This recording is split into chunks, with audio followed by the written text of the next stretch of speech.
All right, so a very, very crucial moment in American politics taking place out there. Also, Harry, why Ukraine matters to the impeachment inquiry? Will Joe Biden and his son be needed to testify in future?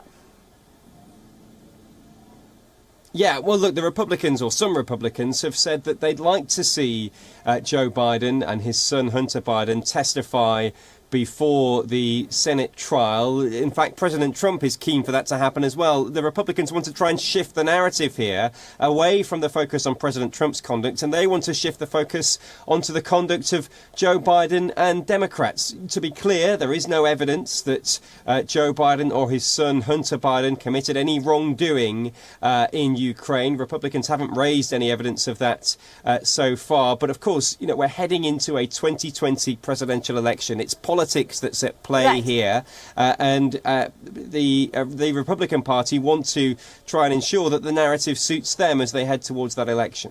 Right, I'm just going to be talking about this impact. For that, I'm going to go quickly across to Nicholas Grossman, who's been very patiently waiting on this broadcast.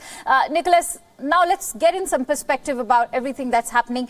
There have been positive economic figures, including low unemployment, movement on the US-Mexico-Canada agreement, and the start of a trade deal with China. How much will the impeachment inquiry impact Trump's re-election bid when so much of positivity has already taken place around his presidency of late?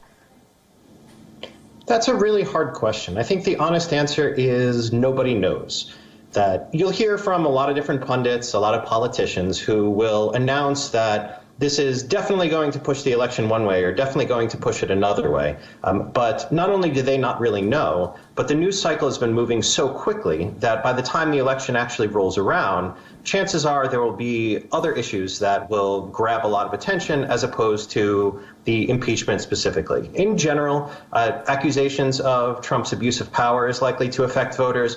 Other things that factor into the impeachment, such as his obstruction of Congress, is likely to affect voters, but no one knows exactly how. And I think you're right that the economy will probably be the most important issue. It is usually the most important issue in American elections.